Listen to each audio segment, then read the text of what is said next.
You're listening to the Geekly Chronicles, Series 4, Episode 1. Thanks for listening back to the Geekly Chronicles. This show was recorded on the 8th of April, 2016. This version of the show isn't quite the same as the one that went out live, as we've had to edit out all of the songs. It's nothing personal. We're just big fans of making sure artists get paid for the great things they create. If you want to listen back to the show in its full musical glory, head over to our Mixcloud channel, where you'll find every episode of the Geekly Chronicles as it was meant to be heard. Ooh. That's mixcloud.com/GKLYCO. Thanks again for listening.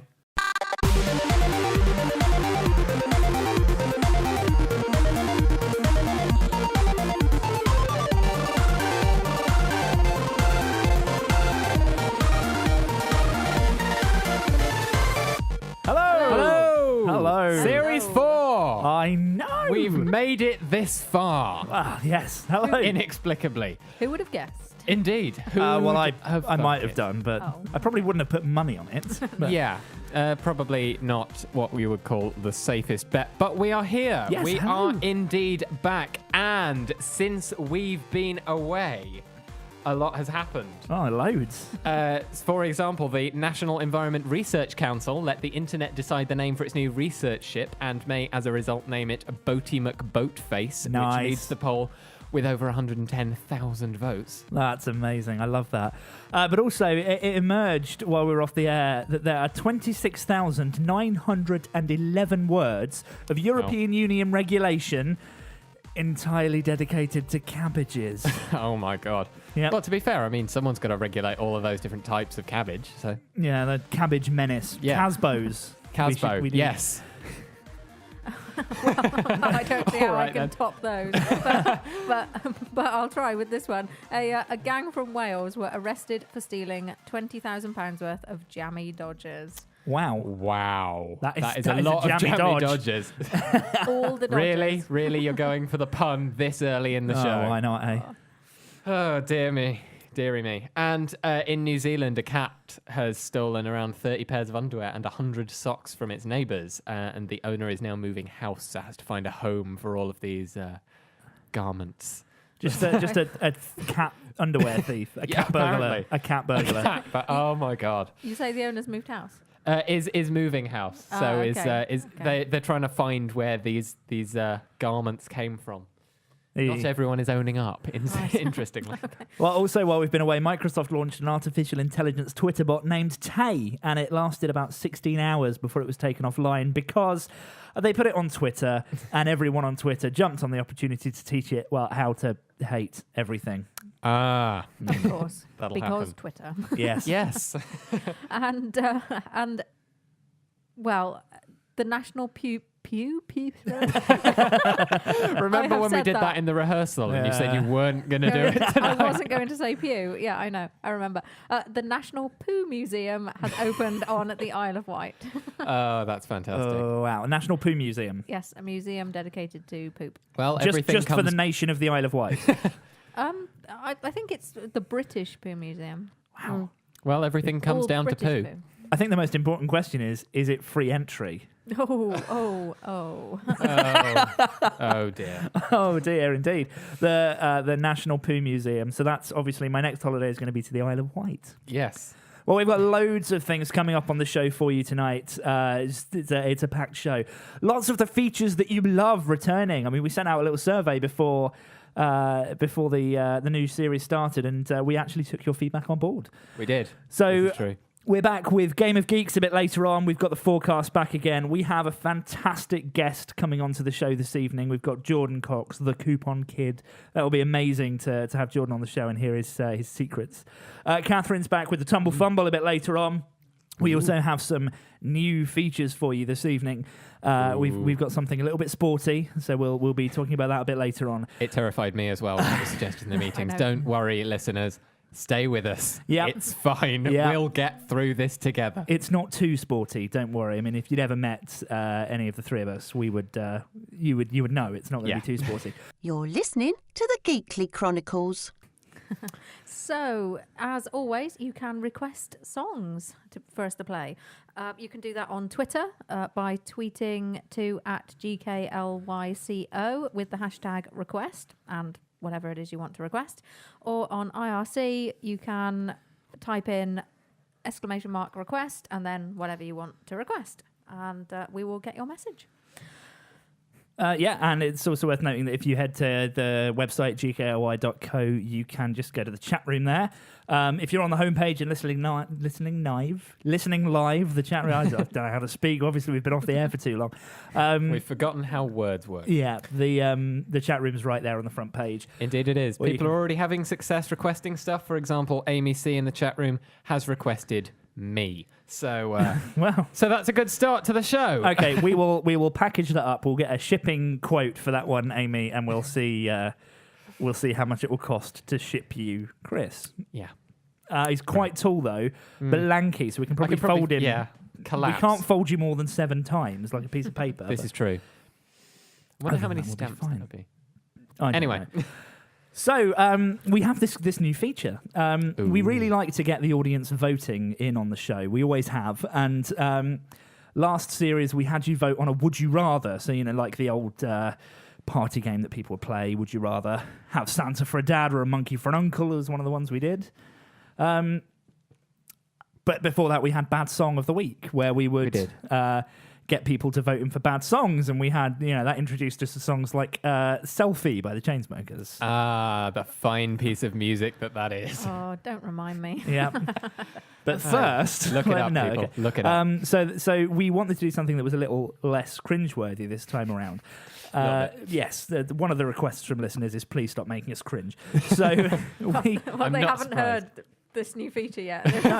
We might be failing. You will cringe like you've never cringed before. But this is brilliant, though, because all the time when I'm on Twitter and around, I see ridiculous companies popping up and offering new ridiculous services or ridiculous things. Or I see a new pitch for a TV show that looks absolutely stupid, and why anyone would put money towards that, I don't know. And so our new feature is called Would You Fund It?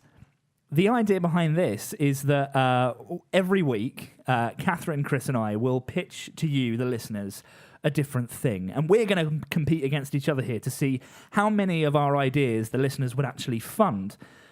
So I'm going to tell you a bit about my idea. I'm going to give you a pitch. And then over the course of the show tonight, you can go to the website, gkly.co/fund it. And once I've done my explanation, there'll also be a Twitter poll available for you to vote on. And you can tell us whether you would, if you had the money, put it into our production. Of course, we don't actually want your money. And we will probably not make these things. Yeah, these things will not actually get made. Probably. Hopefully not. So would you like to hear my idea, my pitch for this evening? Oh yeah. Oh, go on then. Yeah, I mean, I'm setting the tone here, so you've got a bar to beat, both of you, after this one. Oh dear. My idea for this evening: Jammy Dodgers. Of course it is. They already exist. Not the biscuit though. Oh dear. The reality TV show. What? My pitch. Hear me out. This is a reality TV show for anyone that is trying to avoid paying tax. The Jammy Dodgers are the people that will be mentioned in leaked papers from Panama. And like the Big Brother house, we would get them all together in one big house. Let's call it the cookie jar. And we would put all these people together and then lock the door and forget about them. I mean, we don't even need to put cameras in there. We could literally just lock the door and put like David Cameron, Donald Trump, Sarah Palin, Vladimir Putin. Let's put them all in this house and lock the door. And I mean, I think actually as a reality TV show, that might work quite well. I mean, can you imagine a show that had David Cameron and Vladimir Putin and Sarah Palin all together in the same house? I mean, what really, when we think about it, would that sound like? It's Day 3 in the cookie jar, and Donald just can't seem to get away from Dave's tax evading antics. You gotta stop this, Dave. Oh, come on, Donald. There's got to be room for another 2 or 3 million under that wig. My wig is on a beach in Panama, Davey C, let me tell you. Are you sure, Donald? It's the same colour. Money hiding, wig stealing, tax evading. Shut up, Sarah. Meanwhile, Vlad and his friends have taken over the dining room and won't let anyone else in. There is nothing to see here. Nothing. Move along, please. But Vlad, I can see piles of cash in the reflection of the door. Did you say off the shore? No, I said... Get him. Outside the cookie jar, investigative journalists continue to hound the contestants. David, is it true you had an interest in your father's trust? That's completely untrue. My father never trusted me. Vlad, why are you in the cookie jar? Nothing to see here. Nothing to see. But you're wearing a T-shirt that says, I went to Panama and all I got was this lousy offshore account. Boys, silence her. There's just 4 more years to go of this series of Jammy Dodger, where we lock dirty tax-evading thieves in a cookie jar and hope against all hope by the time they come out, the world will no longer remember or care about who they are. Get him. Wait!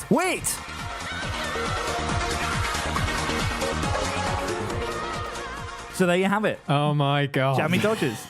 Who wouldn't watch that? Yet further proof that we probably need more accent practice. But but to be fair, I can see the appeal of having them all. You just want to give that accent another go. I do. I think I could be the Big Brother announcer, to be honest with you. Yeah, I can see the appeal. I like the idea of having them all in a house, sort of, isolated from the real world. I'd probably watch the first couple of episodes and then, not want to ever see those people again. But, Same with real Big Brother, to be fair. So, yes, please do remind people of how they can vote to see if they would fund this. Well, you can vote on the website at gkly.co/fundit, or if you head to our Twitter page at gklyco, there is a Twitter poll in which we encourage you to cast your votes, and early indications are looking positive. There we go. Say. As I heard, everyone wants to see Jammy Dodgers, and even if they're not interested in the show, I think the idea of taking all of those people and just locking them in a room together, or a giant biscuit or barrel. a giant biscuit barrel, we might just forget to put air holes in the top. But just so they're not in the world for a good few weeks. Yeah, or months, or years. So that's Would You Fund It? And that, of course, ties in quite nicely with the news that we saw earlier this week of the leaked papers in Panama. Also, our Jammy Dodger biscuit thieves. But what else has been going on in the news? So we've got a British poo museum. That's incredible. Indeed, we do. I know. I was a bit stunned by that, really. So, the Isle of Wight Zoo is hosting the Poo Museum until it goes on tour after the summer. Good heavens, Poo It's going on tour. tour. That's amazing. Tour, yeah. So will Poo come to a town near me soon? I haven't actually found a list of the towns that it's going to, but I'm pretty sure. If there's going to be a tour, it's got to be somewhere near here. I'm putting in all the votes. I say that we need to have the Poo Museum for an evening in the Geekly studio. Yeah, all right. Yeah, and not our own buy into homemade that. one either. Not the one we usually have floating around. Yeah, okay. It's a little bit too much information there. So, to make sure that the actual museum's poo didn't smell, the curators have had to build a special dung dryer. Oh, God. Yeah. A dung dryer. Oh, God.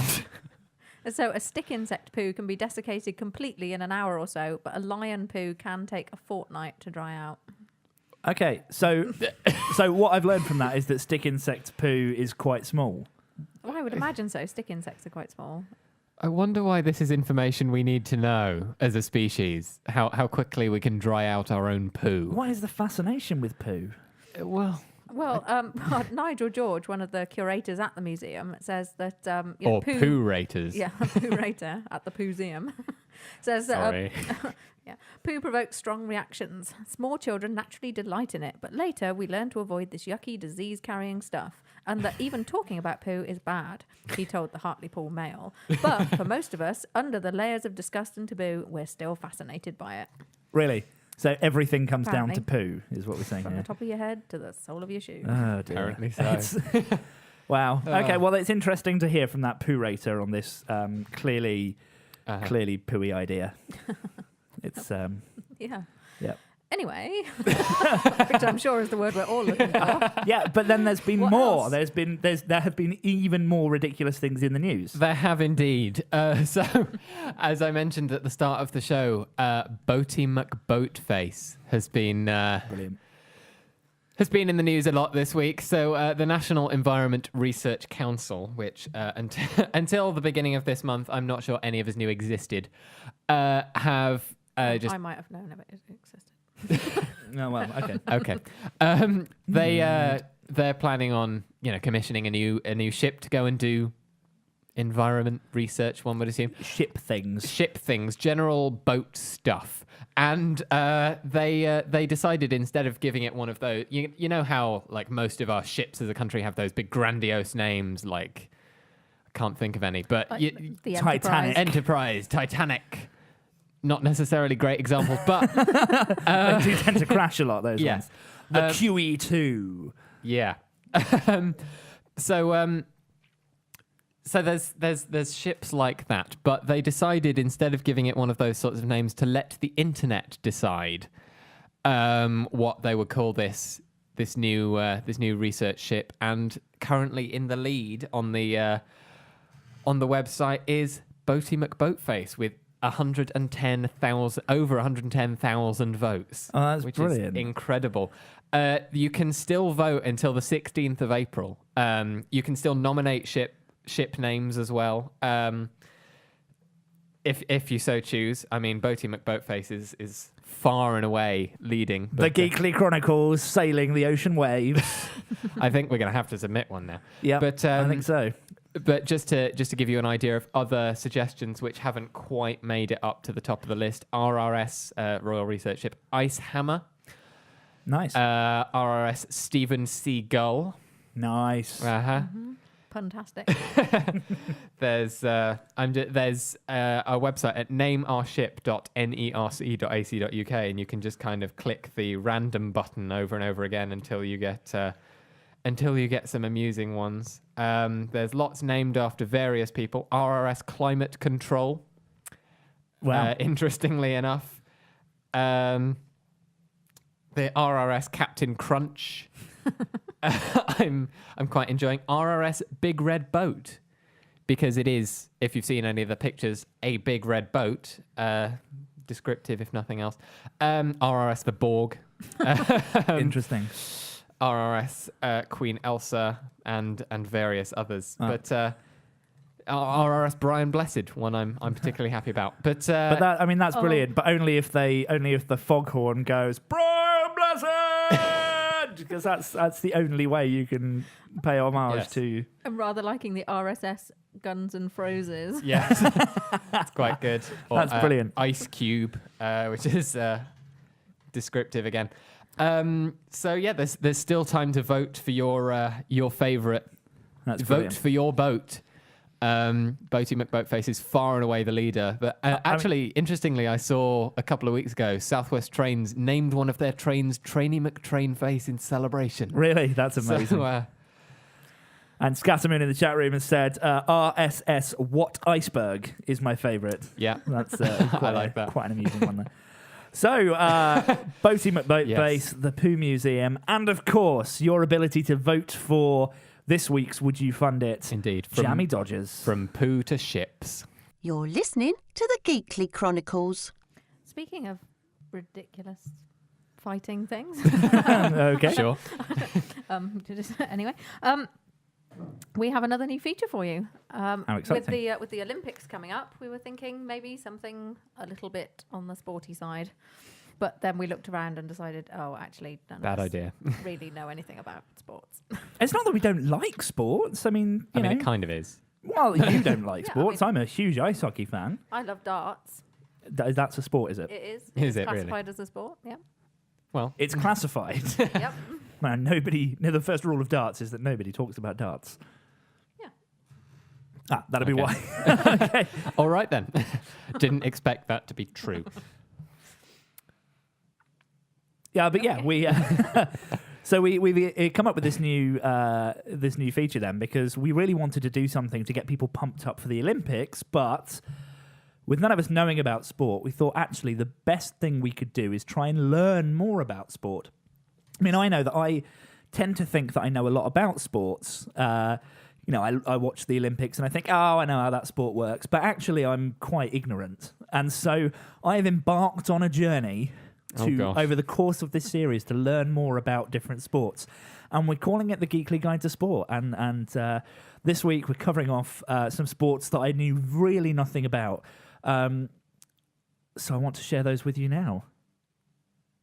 Geekly Guide to Sport. It's been 4 years since the London Olympics, and while most of us Brits are still stuck in traffic outside of the stadium, the International Committee for Grand Opening Ceremonies has decided it's about time we have another one.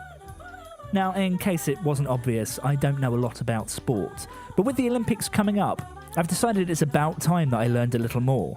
And so let me introduce you to the Geekly Guide to Sports. Each week, I'll be taking a look at a few different Olympic sports and offering you an idiot's guide. I'll even be catching up with a few future Olympic hopefuls who are actual experts, so that they can attempt to vaguely correct my woeful levels of sporting prowess. This week, let's take a look at what I affectionately refer to as the steak and egg sports: weightlifting, wrestling, and judo. Now, weightlifting has been part of the Olympics since its advent back in 1743, when the Olympic torch was made out of burning iron and as a result was so heavy, the very act of carrying it was declared a national sport itself. These days, it's more like heavyweight tiddlywinks, with weightlifters lifting large circular weights on poles and then tossing them atop the others. I've never actually watched it, and my research has largely been limited to my own imagination. But that seems like a logical way to turn something entirely non-competitive, like lifting something heavy off of the floor, into something that someone can actually win a medal for. Wrestling is probably the more straightforward of the sports in this category to understand. Lots of people in tight, shiny singlets rub up against each other and eventually one of them gives up. The one who doesn't give up wins, and a bit like the Pokemon League, goes on to fight the winner of other fights until eventually the Elite Three are chosen and awarded bronze, silver and gold Pokeballs. Now, while I was a bit too scared to find someone who was proficient in either weightlifting or wrestling to talk to, I was able to find a young Olympic hopeful who does judo. To me, martial arts always seemed a bit more like a cross between art and dance, and so I was once again really confused about how anyone could win a medal in it. Is it really a sport? It's a real sport, yes. Well, that showed me. He didn't seem surprised by my question though, and added after a long sigh, It's quite an underappreciated sport. It's not one that you will, kind of get people queuing up to see, like athletics or the Paralympic athletics. but surely people love seeing things like judo and karate in films and movies. I mean, maybe that's how they earn medals. Is it all to do with the style and the badassery of their moves? No, that's Jackie Chan movies, Apparently not then. I was keen to know whether judo could potentially be my way to gain Olympic glory, so I asked our young judo champion if it'd be something I could get good at easily. Not really, it's incredibly close contact, high octane. High octane. Good with his fists, perhaps, but I'm not sure I'd trust him to fill up my car with a tank of unleaded. Thanks for joining me on this week's journey into the info pump of the Great Olympiad. Oh, and one more thing from this week's Olympic hopeful. If anyone's thinking of trying any sort of martial art, just have fun with it. Have fun and don't give up. 2 sports in which I might actually have a fighting chance of doing well in. It's time for this week's Tumble Fumble. Are you ready for a scroll in the hay? And we're back in the hay. Oh. Yeah, so for this series, we were going through looking up, significant dates to help us kind of guide the themes for the shows.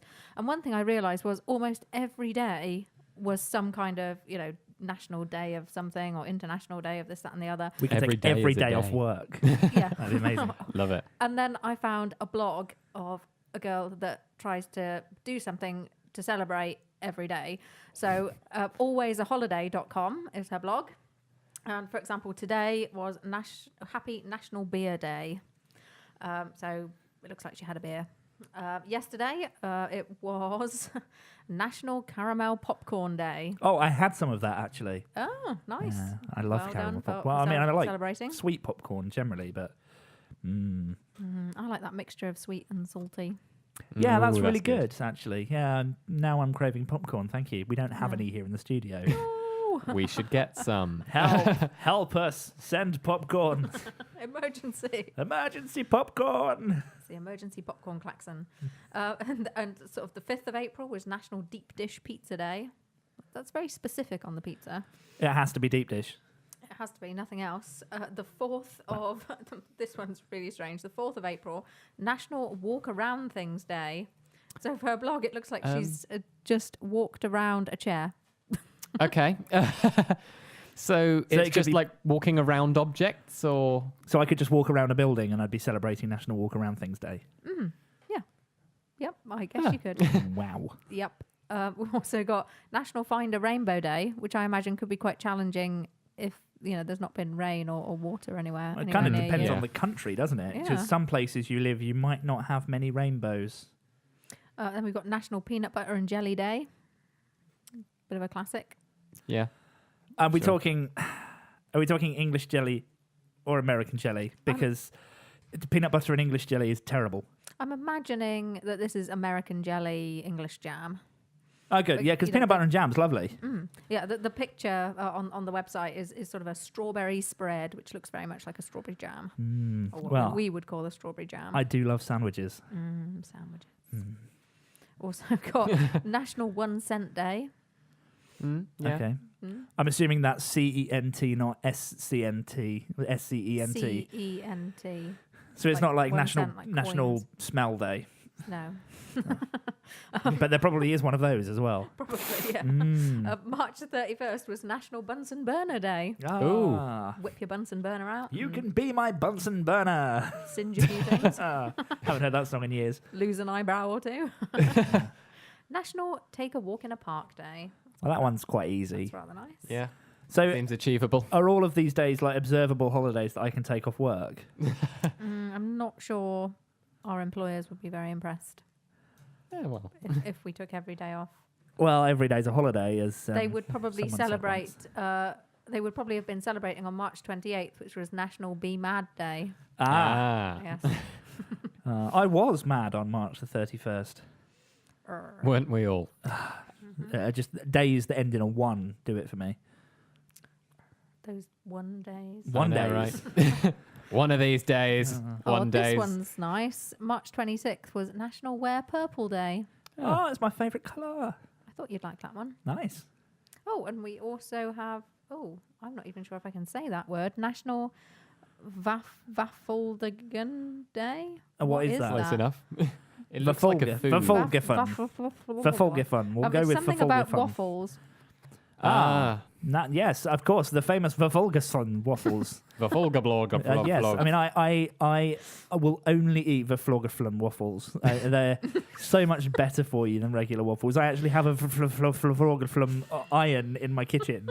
I'm sure if I actually had time, if I could read and talk at the same time, I would be able to read the blog post and explain. Hey Siri, what a define Verfolgefun. What Waffledagen Day is. Verfolgefun. I'm guessing it's just waffles. Right. Okay, so Yeah. what's the next tumble fumble? Let's move on. next Let's thing, move yes, on from let's move on. Verfolgefluns. Geflog. Gazorb. Well, the next one is very much going with the theme of, perhaps people in power annoying the people that they have power over. The hashtag yesterday evening, curse David Cameron, really amused me because these were some very British curses. Things like, may you constantly forget about your tea until it is unpleasantly tepid. And Excellent. and may your floors be forever strewn with Lego pieces. Fantastic. That would hurt quite a lot. May all your trains be rail replacement buses. Oh dear. That would be particularly annoying. Yes. These are very, very cringe-worthy curses for people like us. I know. I've just pulled them up now. I've got, may you always have an unexpected item in your bagging area. Oh, And may your remote controls always have flat batteries. Oh dear. eek. And may your sausage not roll is another one. Oh, May you always have your name misspelt on your Starbucks cup. I think that's a universal problem, isn't it? Yeah, to be I don't think fair. I've ever had my name May spelled your right. visiting Parmenian ambassador not spoil you with Ferrero Rocher. May Donald Trump's hairdresser tease your locks with a combine harvester. May you always be a West Ham fan. Sorry, I meant Aston Villa. Oh, dearie me. May you be the first through a door and stuck for eternity, politely holding it open for an infinite line of people. May all your Ribena cartons have no straw attached. Oh, I hate it when that happens. Oh. I mean, it's been a while since I've had a Ribena, but this one happens to me more often. May you forever step on Lego and then as you jump, land on an upturned plug. Oh, That's a Ow. double whammy right there. I felt that. Yeah. May you put your recycling bins out on the day for general waste collection. Yep, always doing that. There are some ruder ones here. Let me skip over those. May your ring pulls always break off. May your tea bags forever split in the cup. Oh, God. May you be force-fed a diet of sprouts and spend the rest of your life in an airtight spacesuit. Oh dear. May you ever need help from Speaking Ian of Duncan boobies, Smith. May your Oh, God. USB never go in the right way. Oh, that's a terrible one.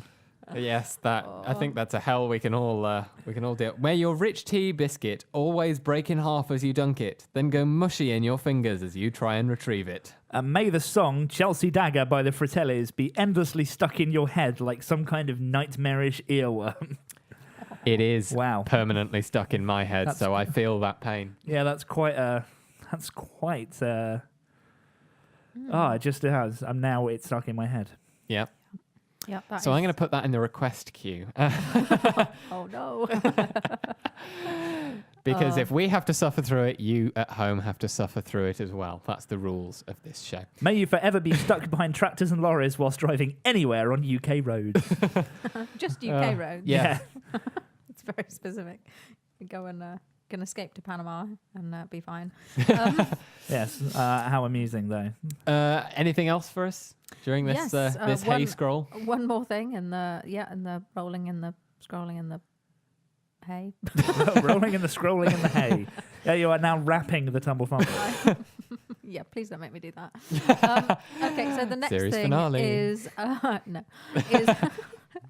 completely different again. Once again on Twitter, I discovered recently Pingu Reacts, which I think is an account run by a group of people that run a whole ton of accounts that we've mentioned before, things like Hogwarts Logic and a few of those. But yeah, Pingu Reacts. If anyone is old enough or young enough to remember Pingu, the cartoon, beautiful stuff. And it's just taking GIFs and pictures from the show and giving them amusing captions. Was a huge Pingu fan when I was a kid, so it really appeals to me.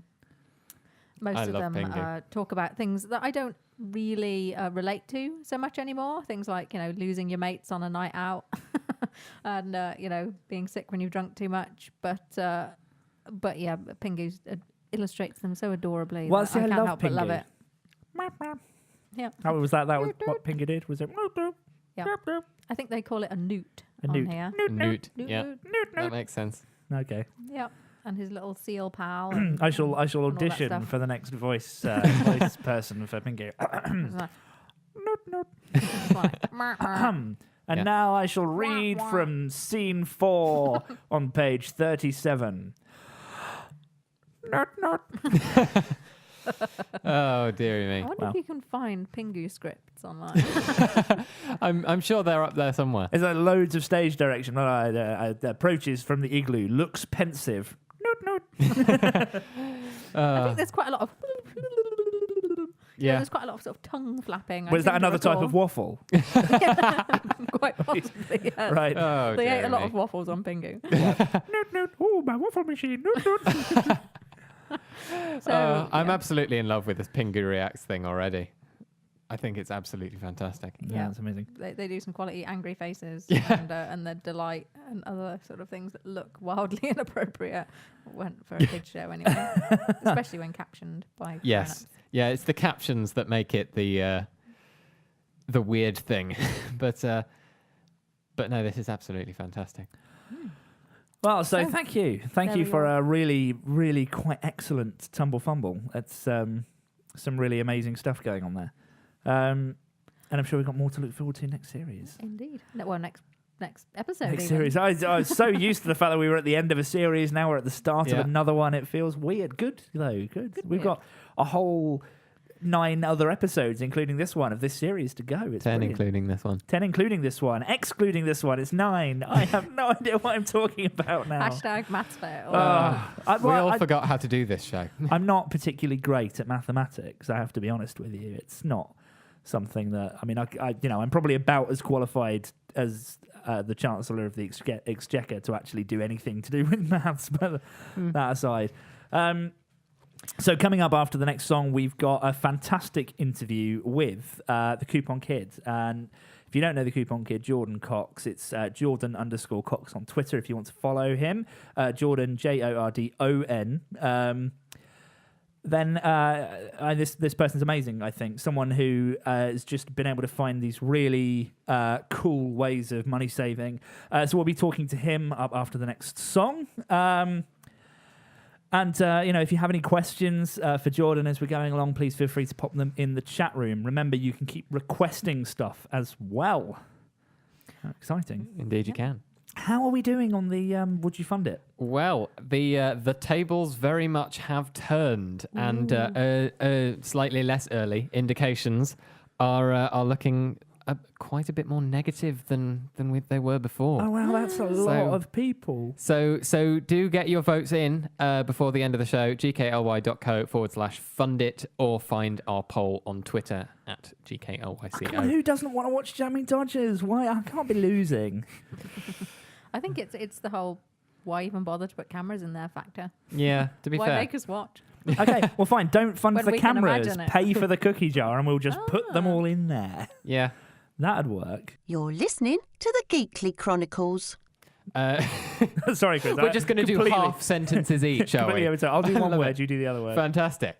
So now joining us on the line, we have Jordan Cox, money-saving expert, Coupon Kid. Hello, Jordan. Hello, how are you? I'm not bad, thank you. How are you? I'm very well. Good, good. Thanks for joining us on the show. Yeah, thank you so much for coming on this evening. I mean, money is kind of on everyone's mind at the moment. There's kind of news from everywhere, and I think there's a real danger at the moment of everyone thinking that the only way to save money is to open up a shell company in Panama. Hide it. And obviously we want to avoid encouraging people to do that, because I think there's a lot that we can all do to kind of live those better lives. And I think the first time I heard of you was also the first time I'd heard of the term couponing. Really? That was the first time? Yeah, I don't know whether I just led a sheltered life or whether I just didn't live anywhere that had any particularly good deals or offers. And I mean, I worked in a supermarket when I first left school, and I never encountered anyone there that was a couponer. But then I might have just been unlucky, because the more I look into it, the more common it seems. How did you get into it? Well, it was all because of a TV show called Extreme Couponing. And it's a show out in the US. They broadcast it on like TLC in the UK. And they just get thousands of dollars worth of products, and they barely pay anything for it just because they collect all these coupons. And I started watching the show, and I was like, Mum, we could probably do this in the UK if we like started looking it up on Google and things like that. And we were struggling for money. We didn't have much money between us, single person, single parent household. And we kind of just started Googling coupons, and we found it was possible. And after like 1 week of collecting them, like printing them off from online, looking in like in-store magazines, we saved about £15, which doesn't sound like much. But if you do that every single week over the year, then that's really a lot of money. I've saved nearly £15,000 now, I think, just by using vouchers, just by budgeting, just by using coupons, and that's only in the past 4 years. So there is so much out there for you to get. So it was kind of a real aha moment. You kind of watched the show and then suddenly thought, we could do this as well. Absolutely, yeah. I mean, my parents used to be like married and they divorced, and that's kind of the reason for the struggling with money. And once we found that, we realized that we can pay our bills, and then we can treat ourselves to the nicer things in life that we used to have, like holidays, restaurants, just general all-round nice things that people normally do. And without couponing, without using vouchers, we wouldn't have been able to do that. And we actually went on holidays to Italy, to Spain, and we partially paid for a holiday to the US as well, which obviously I looked for discounts for that as well. But all the money that we saved amounted to some great experiences. That's amazing. And I mean, my personal belief in life is that it's not all about the money that you have in the bank, but the experiences that you can go out and live. And it sounds like couponing gives you plenty of both, which is fantastic. Yeah. So when you first started getting into this and you watched that show that was in the US and you started doing Googling, did you find that it wasn't really a thing already in the UK, or did you kind of discover this Aladdin's cave of people already into couponing in the UK? When I started, it wasn't really that popular, and I don't think people knew much about it back then. Mostly it was just the Tesco Club card coupons that you get in the post, and people didn't really know where to look for them. And just by doing a Google search now, there are literally like 150 coupons you can print out right now, just for things like free Pringles, there's free tea, there's free milk. Yes, there's so many things out there for you to just print out in a single click. And I don't think people actually know about that. Even today, I don't think people know too much about where to look and where to find to get the best bargains. And I actually wrote a blog today where I totaled up so many coupons that you can just get by printing out online. And you can get £45 worth of groceries and only pay $14 for it this week if you print out the right one. Wow, that's amazing. That is an incredible offer. One of the things that I think you're probably most known for is, correct me if I'm wrong on the figures here, but I seem to remember you did £600 worth of grocery shopping and paid a total of 4 pence. Is that right? Absolutely correct, yeah. How? Well, that did take a little bit of time, as I'm sure you're probably aware. It didn't just happen overnight. But it took about 3 months for me to collect all the coupons up for that shop. And mostly what all of that was just contacting manufacturers. If I really liked a product, I got in contact with them and said, look, I really love your product. Can you send me any coupons? And that usually works, as crazy as it seems. And the more effort you put into it, then the more coupons you're able to get. I've sent poems to companies before, and I've got like £20 worth of coupons back in the post. Wow. I've sent birthday cards when it's their birthday. If there's ever an advert where like a cereal brand's birthday is, just send them a card, and they send you back like £10, £20 worth of coupons, and it doesn't cost you that much. I've got like a pack of cards that I bought for like 10 for £1 in like a cheap card shop, and I can just send those off whenever I want, and the rewards I get back is just amazing. That's fantastic. I mean, the last time I spent 15p on groceries, all I got was a really disturbing tin of rice pudding. So I'm glad there's a proper way to do it as well. Absolutely. What makes rice pudding disturbing? If you'd opened that can, you would know. Believe me. Okay, The fact I that don't you think I could want just to know. kind of tip up the can and it would come out the shape of the can. Anyway. Okay. Oh no. Moving on. So I suppose when you do stuff like that, are you targeting products that you already love and that you already kind of know you will use, or is it just kind of you'll take anything? And do you ever end up making waste? I try not to, no. I mean, the whole point of couponing is to try and find coupons for the things that you're actually going to use. Because if you've got a coupon for something and you're just going to spend it willy-nilly just because you've got a discount on it, then you're really not saving money. And that's a big part of food wastage as well. If people just buy things for the sake of it, then you're wasting food there. And that's something I really try to avoid. But what I do is I try to kind of tailor what I'm eating and my meals around what those coupons for. So if I like lots of different food, and if I find a coupon for something that I'll eat, then I will most likely eat that for the week if it's a good offer. And I just try and kind of tailor my meals around that, and it actually really works, and it saves us a lot of money. So. Oh, that's I mean, that's really interesting because there's lots of different food I like, but I think to myself, I don't want to eat things 2 days in a row. But actually, looking at offers for things that I really like and then planning my meals around that rather than planning my spend around my meals. It's not a concept that I thought of doing before, but that actually sounds really clever. Yeah, it totally works as well. If there's a coupon for £1 off pizza and you're partial to a pizza, then you can stock up on those, shove them in the freezer, then you've got like 2 weeks worth if you wanted them. I'm not sure I've ever met anyone that wasn't partial to pizza. Exactly. Although we were just hearing earlier that there was a deep pan pizza day recently, so I could have stockpiled and. Oh, there was. Yeah, there was a coupon for £1 off deep pan pizza, and they were priced at £1, which made it completely free. That's incredible. I absolutely loved it. That's amazing. I would have run to the shop if I'd realised that. Yeah, that's incredible. Well, I was reading through your blog and I noticed, as well as the things you were saying about sending cards and Yes. things, you've also suggested things like writing poems and stuff for products you really like. So I'm just really curious, what's the most kind of creative or wacky thing that you personally have done to get a coupon from a company or a product? I've done some pretty weird things, to be fair. I've taken numerous selfies of me with different products saying, look, I've got your product and look how much I like it.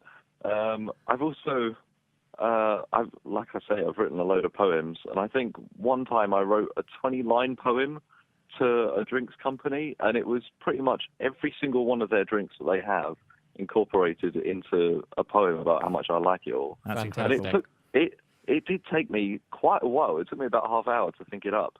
But they absolutely loved it, and things like that they can post on their social media and things. So that's the reason why you're getting so much back, because pretty much for them it's free advertising for their company.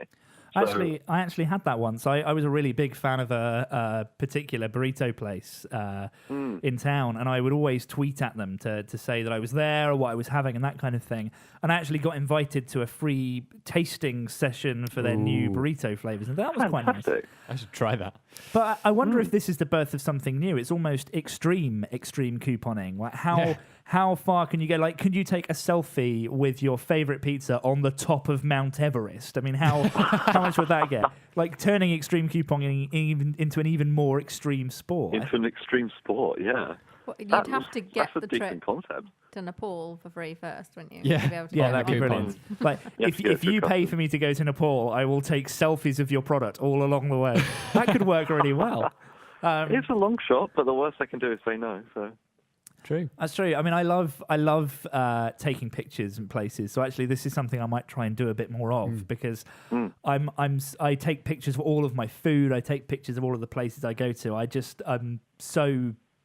I'm just such a picture-y person. And as much as I dislike songs about selfies, I have actually been prone to take quite a few of them. So I should really start getting into taking selfies with things. That's quite a cool idea. Yes. absolutely.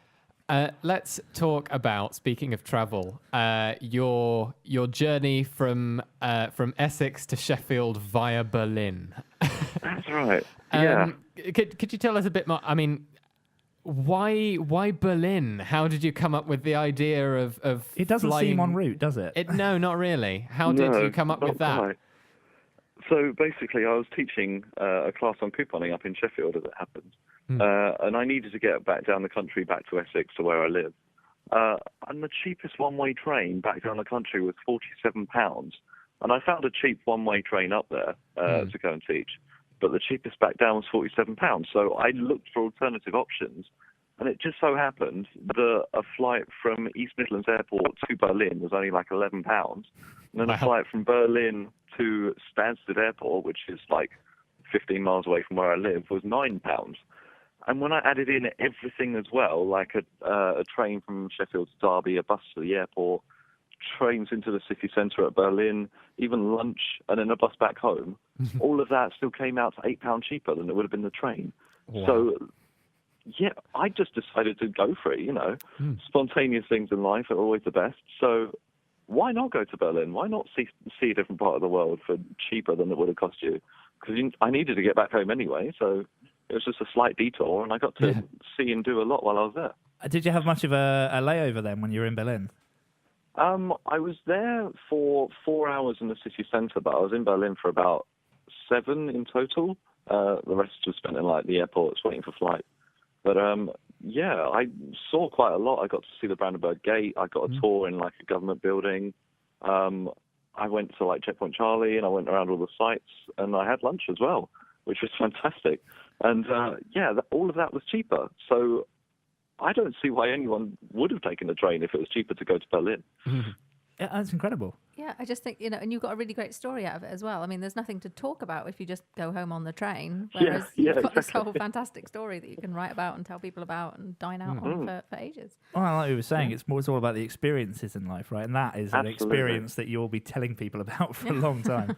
Speaking of dining out as well, Kez was telling me earlier about the word wombling and associated with the McDonald's Monopoly promotion. Oh, that is my favourite thing ever. I want to know more about that. So basically, the McDonald's Monopoly promotion is going on at the moment until the 26th of April. And on every single, drinks can, on every single fries packet, there's stickers. And on those stickers, you can collect either, parts of the Monopoly board to win a bigger prize, or on some of them, there's actually free food prizes. And there are over 40 million free food prizes out there. So if you just peel off these stickers, if people have just left them behind, 1 out of 4 is a winning free food sticker. And I've actually collected over £20 worth just by picking up people's rubbish, picking up people's drinks cans outside of, on Oxford Street. I'm always wombling up and down there, just picking them up, looking at the stickers and actually seeing if they win. And quite often they actually do. So yeah, I've picked up free apple pies, free sundaes, free breakfast items, free drinks, free fries. I've picked up so much, and it's just from picking up other people's rubbish, which is quite fun. I wonder where the nearest McDonald's to Wimbledon Common is.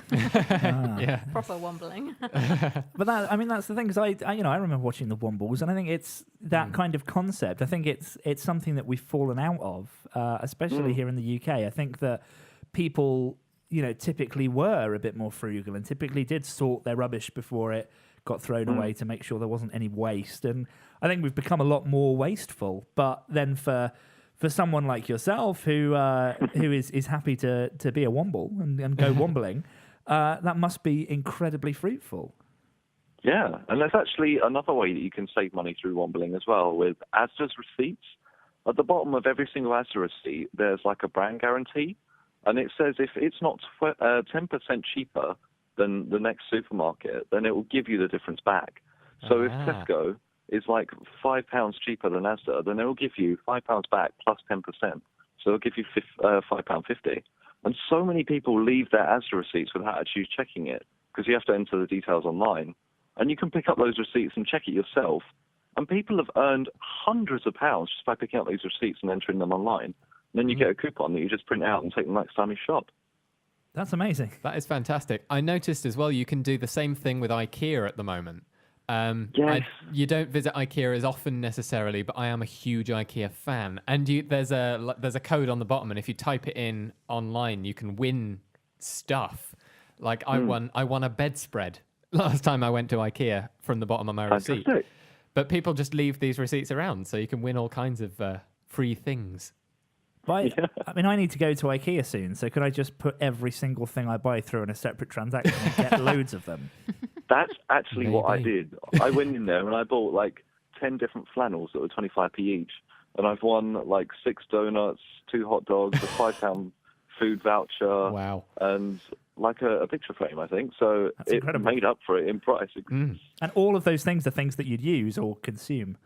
Yeah, so I suppose, exactly. So I suppose what you want to do is make sure you've got a laptop or your phone with you when you go, so that before you've driven away, you can check all your prizes and then go back in and get your swag before you, so you don't have to go back again and waste your fuel money. That is true. She's got it now. She's properly in the frugal. I've always been a little bit addicted to trying to get a good deal. I have I have an envelope that I carry around in my handbag, which I call my voucher pouch.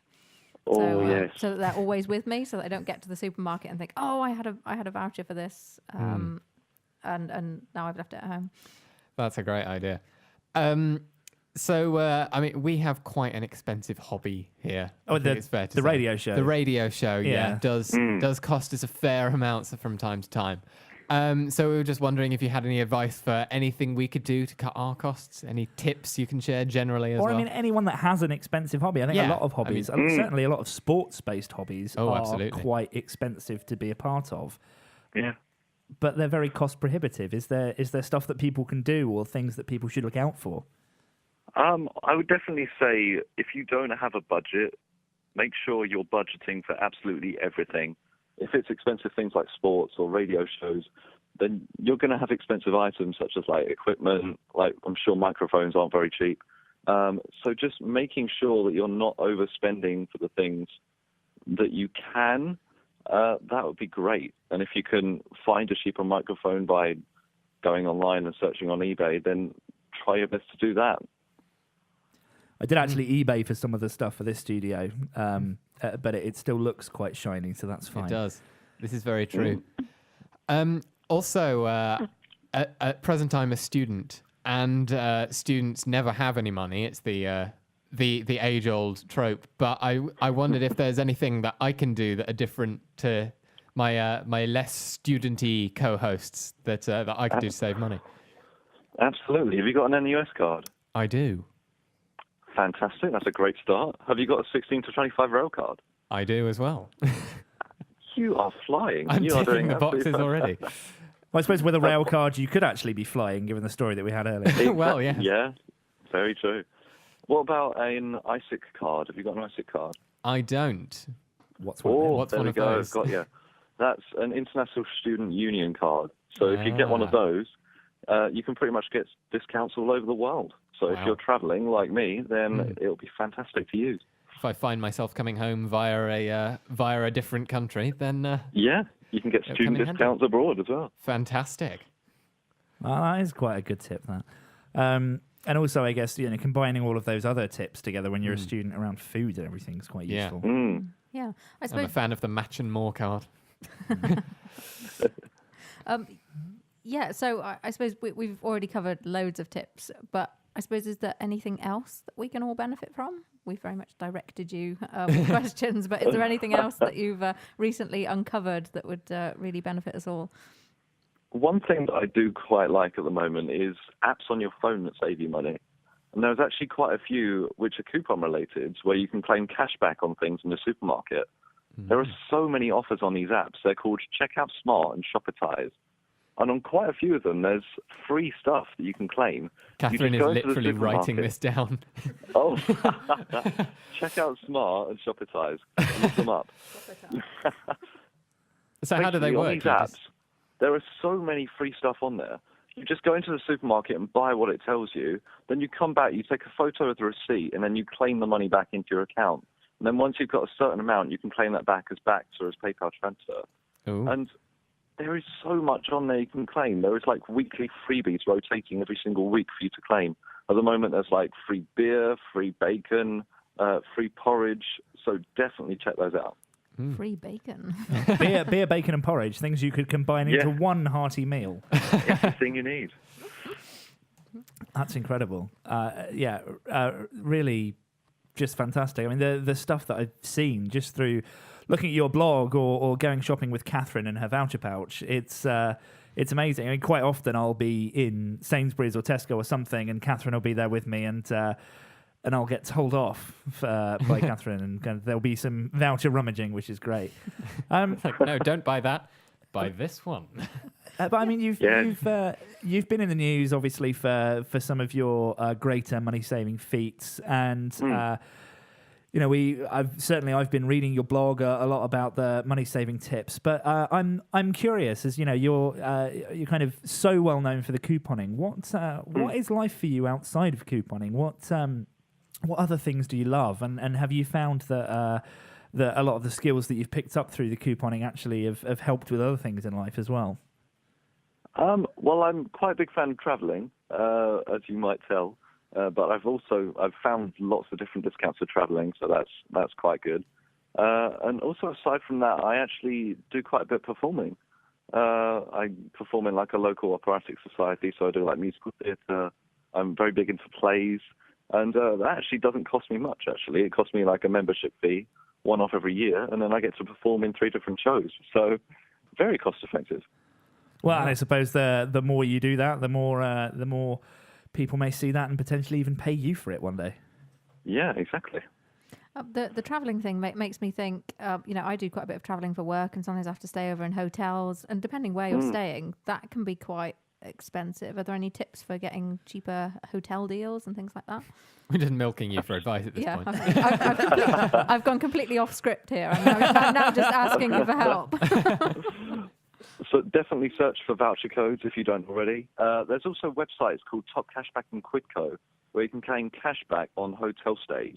So usually on, like, if you book through Expedia, you can get 12.6% cashback if you book through that website on any hotel stay. And have you also heard of the website called Couchsurfing?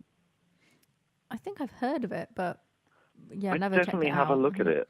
Basically, you can stay for free at someone else's house, and you just request like a stay, and they let you stay. It's very simple. All you have to do is just sign up to the website, and then it's a great way to meet new people. Oh, and that's really interesting because I was looking up somewhere to stay in London, and the nearest travel lodge was like £105 a night.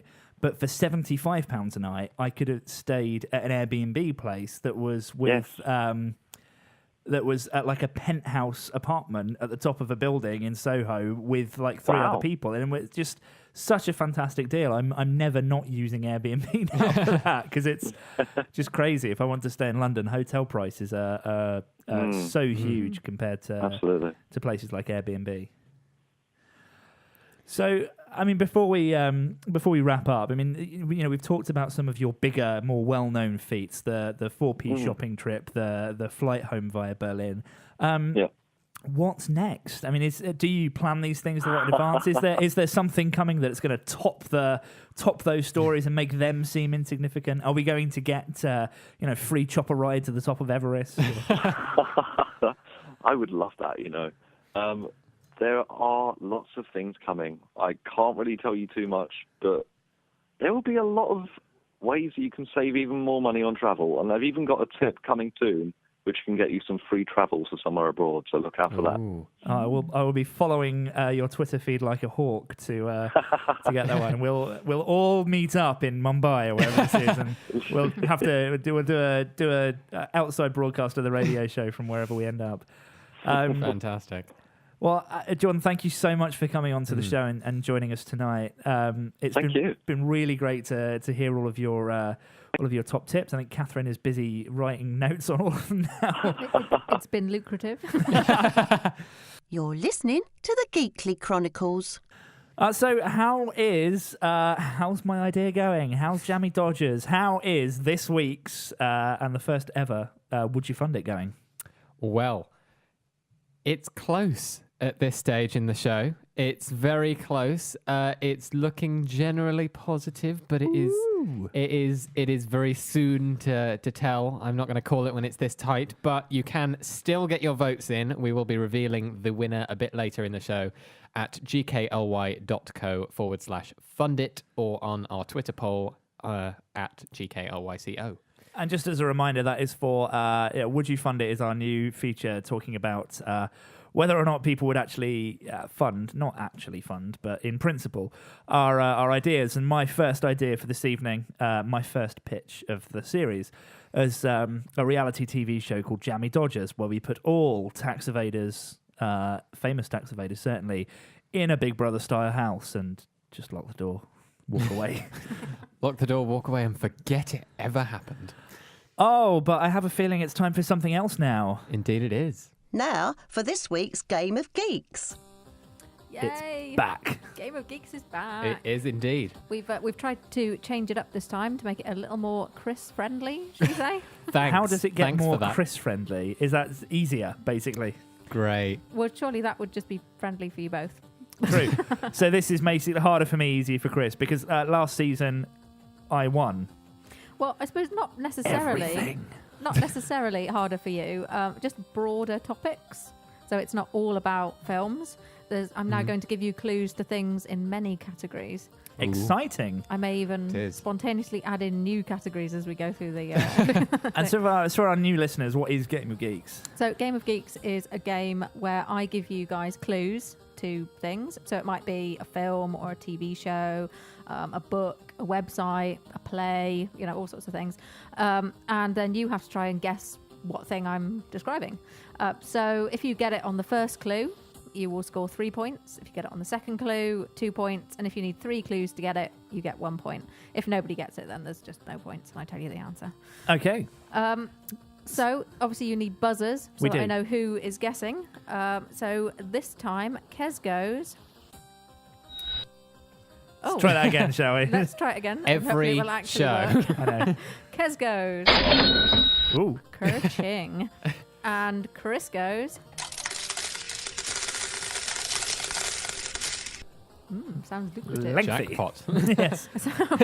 So for this show, I'm going to have to ask Chris to face the other way. Yes, because of the studio new, configuration is such that Chris and Catherine sit Yes. next to each other, and I The sit new opposite. layout So in our it's- studio has meant I'm just having to turn my microphone around and face away from everyone else. sit in the naughty corner, Chris. Uh-huh. Yeah. So, yes. Are we ready to begin? I've got my hand on my buzzer. And I have reset the buzzers so that they will actually work. I'm going to move this drink before I spill it. That's also a good idea. I've Right. been called in the chat room. It's Kez Lannister versus Chris Stark, and that's really disturbing because I'm not a Lannister. I have no idea what these things mean. Oh dear. Right. So, the first thing you're guessing is going to be a book. Ooh. Exciting. Okay. Exciting. Okay, clue number 1. This book follows the story of a solicitor, Jonathan Harker, as he helps a wealthy client purchase a London home. Anyone fancy a guess? Or does anyone know? I like that you separate those two options. Kez? The Bible. No? I mean, it's In a word. it's a book at least. That's the only book I could think of off the top of my head. I love it.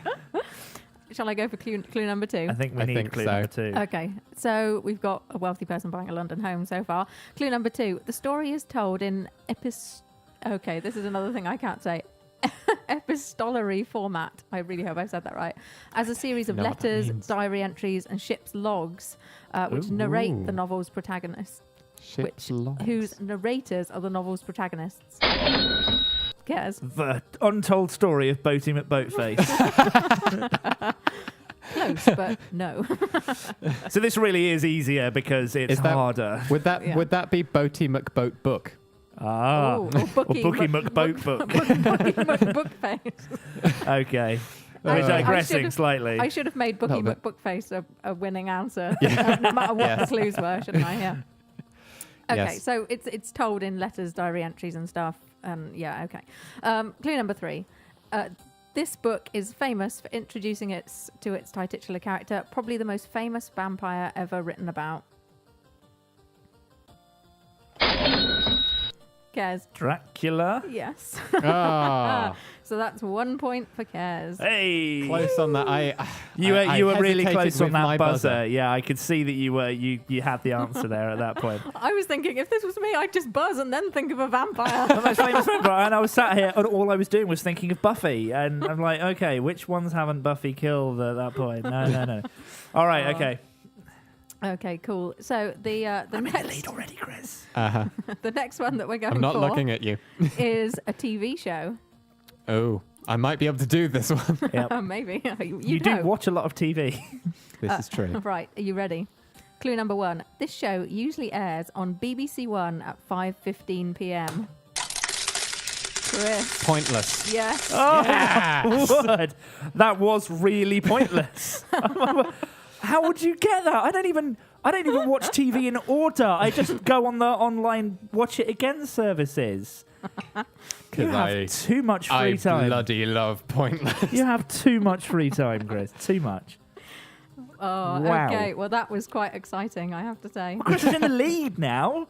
Yeah. This is weird for me. I'm used to winning. It took you three clues to get Dracula, so... But I was still in the lead. Yes. What's next? What's next is a website. All I right. might be in my element. It might be in your element, actually. I don't know. I have waste a used- lot of time looking at websites. I have used a lot of the internet. So, clue number 1. On 3rd of March 2015, this site announced that it had filed for a $100 million IPO. Ooh. Oh. On when? 3rd of March 2015. Cares? Instagram. No. Okay. Instagram wouldn't be filing for an IPO because it was bought by Facebook. But it might have filed for one and then Facebook I bought suppose them. it might have. But 100 million, then 17 billion. That's quite a leap. Yeah, okay, maybe just not. a bit.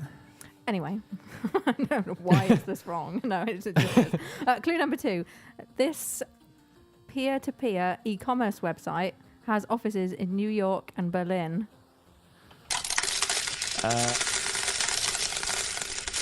Okay, so you said peer-to-peer e-commerce. So I'm basically just throwing answers out there now. Etsy? Yes. Oh! So I was going to say that because I knew that they were originally based in Berlin, but Yeah, I thought that would be a clue that Kez might get. but I hesitated. Oh, wow. Wow. Chris, Yeah. you're in the Yeah. lead. You hesitate. I like Wow. new Game of They Geeks. who hesitate is lost. Clearly, I watched too many films, which is why I won the last series. And not enough websites. I don't watch Just enough. watch the website. I do often sit and look at a Monet and a Rembrandt and an Etsy. Yep. Just sit and I've look got at it the Yahoo framed. homepage from 1996. For a I've few got that hours. framed in my house. Yeah, I thought so. Right. Okay. Let's go for one more and Please. have some theatre. Oh, God. Yeah. Okay. Let's see how we get on with this. Clue number 1. This play by J.B. Priestley was first performed in 1945 in the Soviet Union and in 1946 in the UK. Oh, I know. No. I know a few JB Priest. Yeah, I feel no, like I'm not. I feel like that's the kind of fact I have once been told, but it just did not go in. I feel like I might get it after another clue. Okay. This play is a 3-act drama which takes place on a single night in April 1912, focusing on the prosperous upper-middle-class Berling family. Kez. Titanic. No. But that's around the time that the I Titanic can see why happened. you would say that. But that was JB Priestley and Kate Winslet, wasn't it? Yes, I remember that that adaptation Co-written well. by Celine Dion. Yes. Yes, and first performed in 1945. Yes. Well, Celine Dion's getting on a bit. Okay. Any more guesses? I've got nothing. Okay. Next clue. Clue number 3. The play is studied in many schools in the UK as one of the prescribed texts for the English literature GCSE examination. Uh-huh. I did do English literature GCSE. But I didn't do this play. But no, I did Name Arthur Miller. plays that your friends did. Oh. This is tough. It's like my mind's just gone blank. Pick a play that a friend. I wasn't expecting a play. studied at school. I've got because my buzzer hesitation / non-hesitation has been good. I've got something I can't even remember who it's by, if it's a book, if it's a play, if it exists or anything like that. But I'm going to say An Inspector Calls. And you would be correct. Oh! Oh my goodness! I have English teachers in my family, and I'm going to get so chastised for not getting that. Of course it is. So, starting off just as you started off the last series. Well, that is true. You did, but it seems that this time around, This week's winner is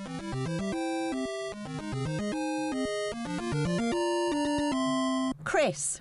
Yeah. oh dear, with 6 points to 1. Start as you 6 mean points to to go 1. on. Oh, I'm being shown I'm being shown a screen that just says "You're bad" on it. Thank you. That's really encouraging from some of our production crew here. Oh, brilliant! I love this team.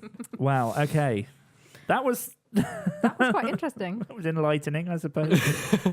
Yeah, I like the new format. Will you be saying that next week? If you're kind to me in the questions. Fair enough. Oh, well, okay, so coming up after the next song, we've got, of course, an update on Would You Fund It? We've got plenty more coming up as well. We've got, about 20 minutes of the show left. Ooh. How exciting. And don't forget to get your last requests in. Not your last request. I don't know why I said that. Don't forget to get your final requests of the show in.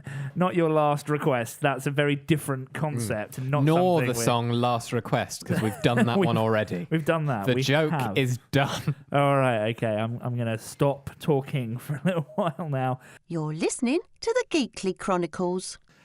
Oh, I'm still reeling from having lost Game of Geeks this week. I'm still beaming from having won it for the first time in far too long. Far too long indeed. A reeler and a beamer. A reeler and a beamer. That sounds like a Reeler and beamer, private investigators.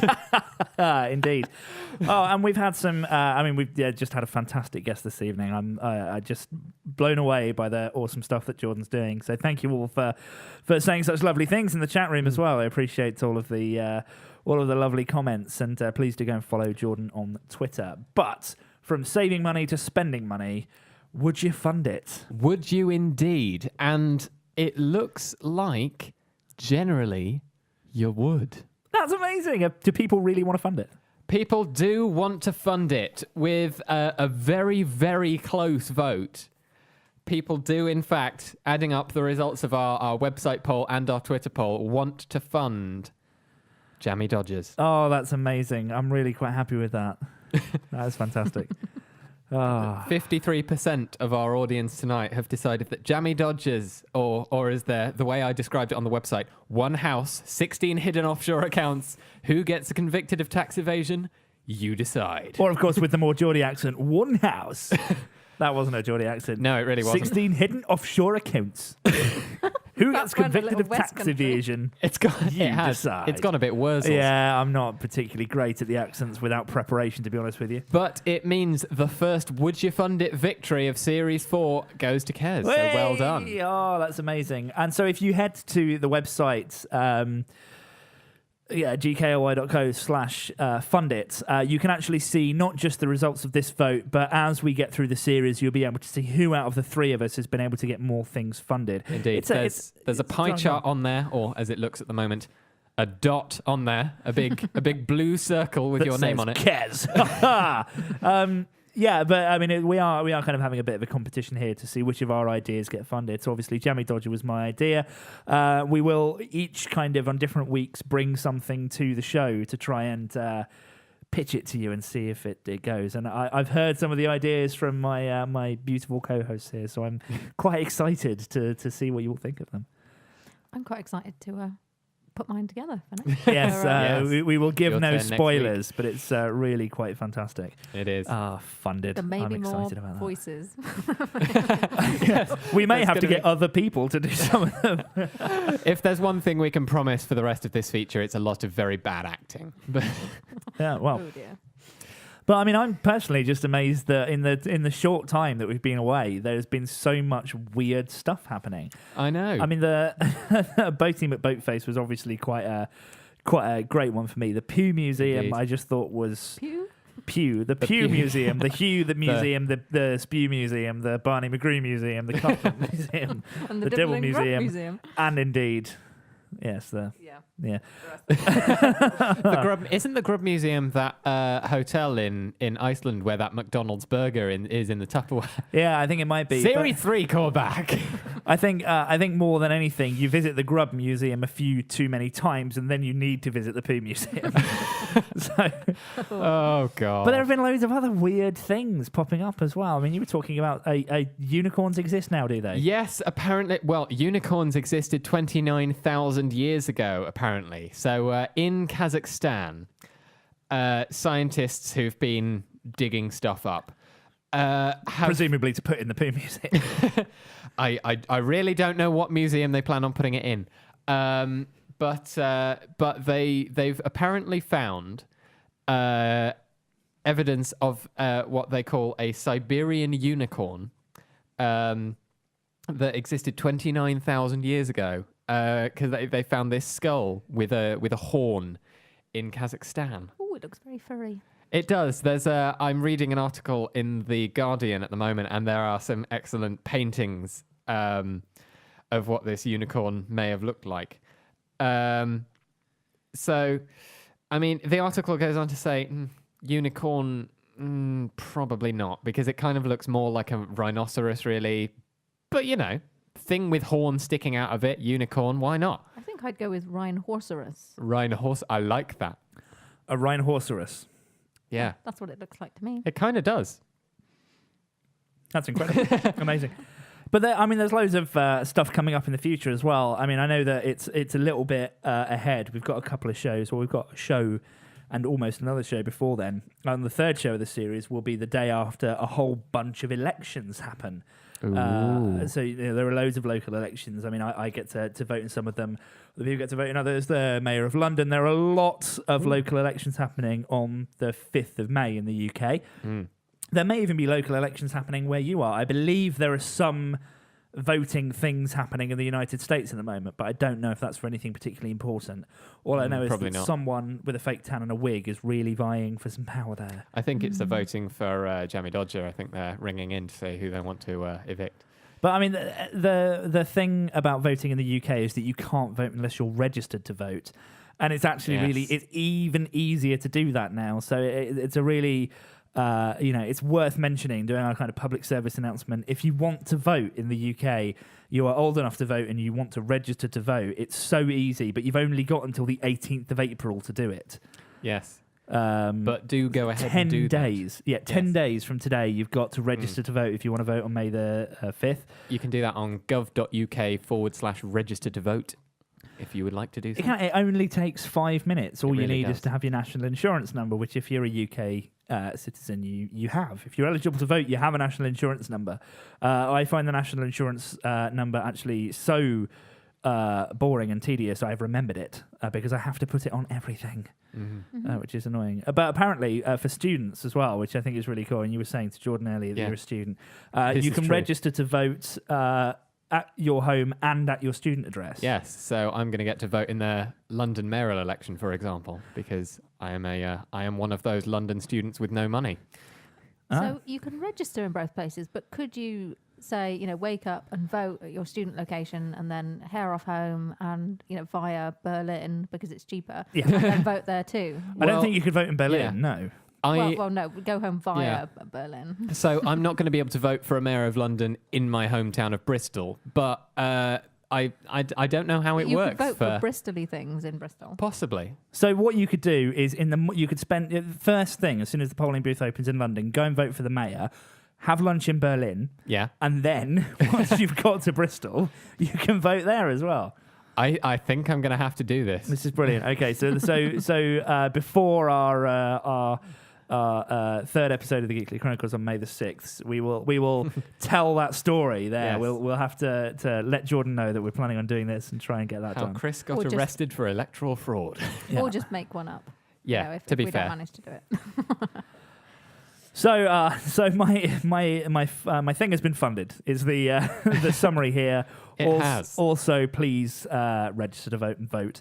Whether you're in the UK or indeed in any other country where you are able to vote. If you're listening to us from a country where you don't actually get to vote at all, our sympathies. Please feel free to come and crash at the studio. Grab a flight via Berlin, and you can vote in a would you fund it? I mean, that's basically the same experience. It is, yeah, and in fact, a lot of this is less ridiculous than most of the policy I think we see for things that we'd have to vote for. Very, very true. So, I mean, Donald Trump was involved in this as well as the actual election. A vote, but a vote for this was a vote to spend money putting Donald Trump, Sarah Palin, Vladimir Putin, and David Cameron in a room. This is very true and a very good point. Forgetting about it. So swings and roundabouts. But yes, do make sure you're registered, and if you can't vote, then come have fun here. I'm just kind of sat here looking at the request queue, thinking about what else we can put in for the request, and people have just started requesting emojis. Yeah. So Penman in the chat room has requested a poo emoji. Aptly enough. So we will send you a ticket to get into the Poo Museum in the Isle of Wight. I wonder what's in the gift shop there. Toilet paper, I'm guessing. Probably. I was in, I think it was the Natural History Museum, and they had notepads made of elephant poo. You're listening to the Geekly Chronicles. I was going to make a joke about something and it's completely escaped my mind. Because I remember you saying the joke you were going to make. In the chat room, Scattermoon requested poo. And it's added poor Pharaoh from Joseph and the Amazing Technicolor Dreamcoat to the request queue. It seems that GeeklyBot has an opinion on musicals here. Apparently and not a fan of Joseph and the Amazing Technicolor Dreamcoat. Indeed. I mean, it has an opinion on a lot of things, as I think we've learned from the various mistaken requests it's given us. So I think we probably need to sort that out. GeeklyBot closed its eyes drew back the curtains to see for certain Oh God. the same What it level of thought was hate that poo. Microsoft Tay seems to have embodied. But I think for some reason all of the AI bots, not that there's much AI in Well, Geekly, not that there's much I. Yeah, it's definitely It's very artificial. It's not very intelligent. But yeah, I think all of the bots are starting to talk to each other now because I think Tay might have really started to have an impact. And in case you missed it, there, listeners, there was a chat bot that Microsoft released onto Twitter, and it was very reminiscent of the old. I don't know if you ever were on MSN Messenger and you could add smarter bots, and it was just like a ridiculous bot you could have conversations with. This was basically that, but it learned most dangerously. Well, it learned from people's tweets, and because people are people. Yes. This is true. And we are all, as people, fundamentally flawed. There was a large amount of people abusing Tay, and unfortunately, after 16 hours, the bot got taken offline because it had essentially become very racist, very homophobic. And very Donald Trump. Yeah. It had started to become really, really fascist, which was a little bit weird for a Twitter bot. A little bit worrying. So they took it off the air. It also started wildly spamming by the look of it. Spamming its more than 210,000 followers with the same tweet saying, "You are too fast, please take a rest," over and over. It's just tweet after tweet sending to all the followers the same message, which must have just been really annoying. Yeah, I mean, it must have got really, really frustrating for the poor bot, and probably the poor bot's creators as well, sat there going, "I wanted to make you for such good, and this is what you've been." It's like, have you watched Big Hero 6? It's like, Baymax is meant to be there for health and protection, and now he knows karate. Indeed. I love that film. So we're going to go and put that film on. Yeah, I think so. Well, we are now pretty much approaching the end of the show. Yeah, I mean, we've had a really amazing guest on tonight. So a huge thanks to Jordan Cox for coming onto the show and talking to us all about couponing and wombling. And I'm certainly not ashamed to do a bit of wombling myself.